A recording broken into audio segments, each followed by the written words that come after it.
Trading isn't a one-size-fits-all. Some traders are fast-paced and high energy, while others are laid back and patient. In this video, we're diving into the different types of traders so you can figure out which style fits you best. Hi, my name is Tyler, and welcome to the second video in this free day trading course for absolute beginners. So if you want to be notified when the next video drops, be sure to like and subscribe. Let's start out with day traders. Day trading is the process of buying and selling within the same trading day. The goal is pretty simple. Capitalize on short-term price movements to generate profits. There's no overnight holds and no long-term investments. Just precise, calculated moves in the market. To be a successful day trader, you need to embrace a unique set of skills. Day traders often are fast thinkers, capable of making high-pressure decisions in rapid changing markets. And it's not just about reacting quickly. It's about staying disciplined, following your plan, and managing risk effectively. There are many strategies day traders use. I'm going to highlight 4 general areas. Number 1 is scalping. Here's an example of a scalp trade. Scalp trades are very quick. They're looking for a very short type style of moves. In this example, we have a fair value gap that's inverted, but prior to that, price runs this swing high. So when we see this swing high ran and price runs the other direction, we're just looking for a short, quick move where we can run for that low right there. So when we run that low, we set our stop right here. This is a quick trade that is done in less than 2 minutes. Once this trade hits that low, you're selling the trade. You're not looking to try to ride this big wave that eventually goes lower as we see right here. We're only looking to get 10, 15, 20 handles or 20 points. This is an example of a scalp trade. Then you have momentum trading. As you can see, price has a lot of momentum moving higher. So how would you trade a momentum trade like this?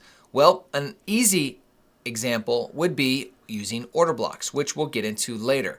In this case, we see price come right down to the top of this order block right here, hits the order block. These 2 down closed candles are the order block. It hits that candle, these 2 candles right here, and then begins to move higher. This is just one way that you can actually trade momentum trades, but they're looking to ride the wave as high as it would go, typically running some type of liquidity. As we see here, we have a Thursday previous day high that it ran. So we're looking to take this trade up to these key levels. Then you have reversal trading. Reversal trading is actually my favorite style of trading, and here's an example. When you're looking for a reversal trade, you're looking for price to come up and hit a key level. In this case, Thursday's previous day high. We see price run above it, and it starts to move higher, but then eventually changes directions. When price changes directions, this is where we're looking for our opportunity.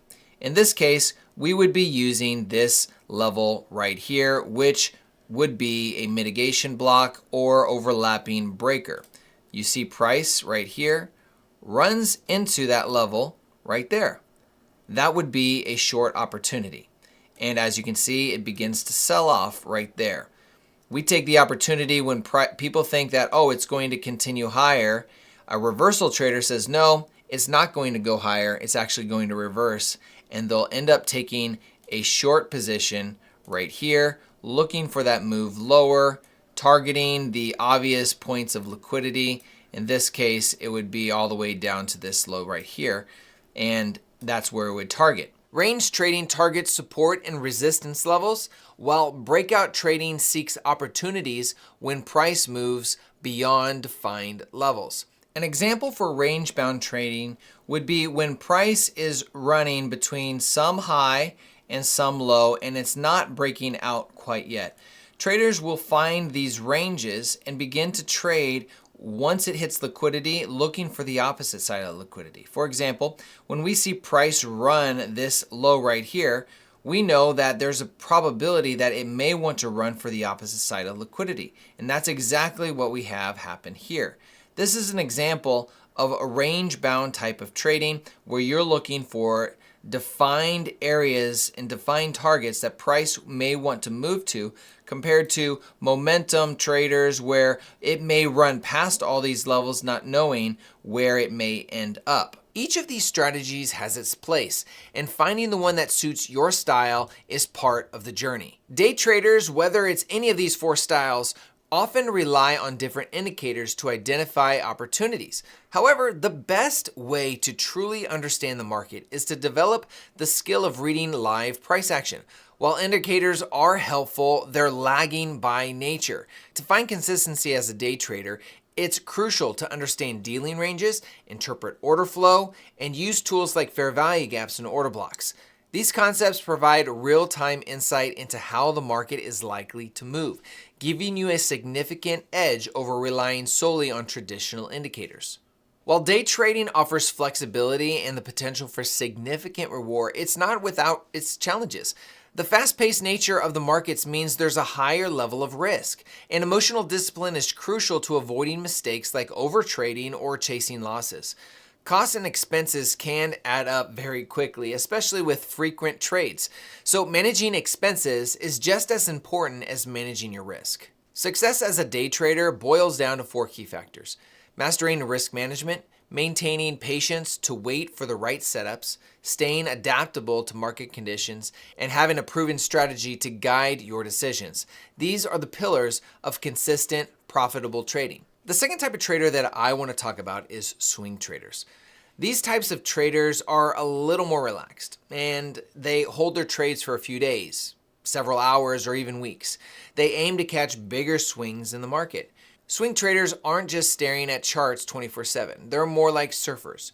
They're just sitting there waiting patiently for the right wave to ride. They'll use indicators or alerts when price hits key levels and then take a look at the charts to determine if they want to ride that wave or not. To swing trade, you're going to need a couple of the following skills. You're going to need to understand trends and price action. You're going to need to be able to have patience to be able to wait for those very key setups to get in on that ride.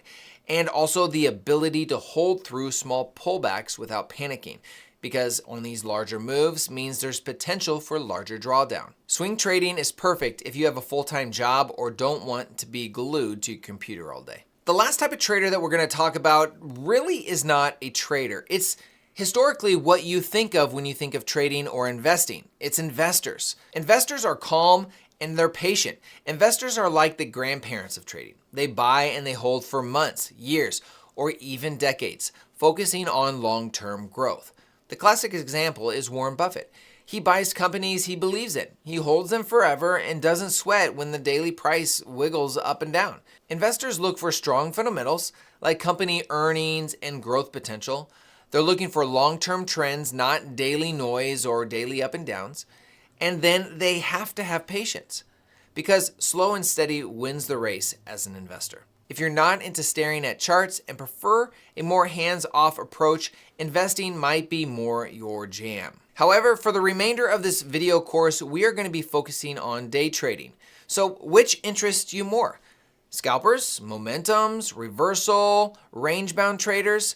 All of these are cool. All of these are great. You get to decide which style works best for you. And while you might be looking at different strategies for these different styles of trades, reading price action and understanding order flow all apply to understanding these types of strategies. So now that you know the different types of traders, you're probably wondering, where does all this buying and selling actually happen? In the next video, we're going to be taking a lightning tour of the financial markets and break down what and where you can trade. Don't miss it. We'll see you there. Take care.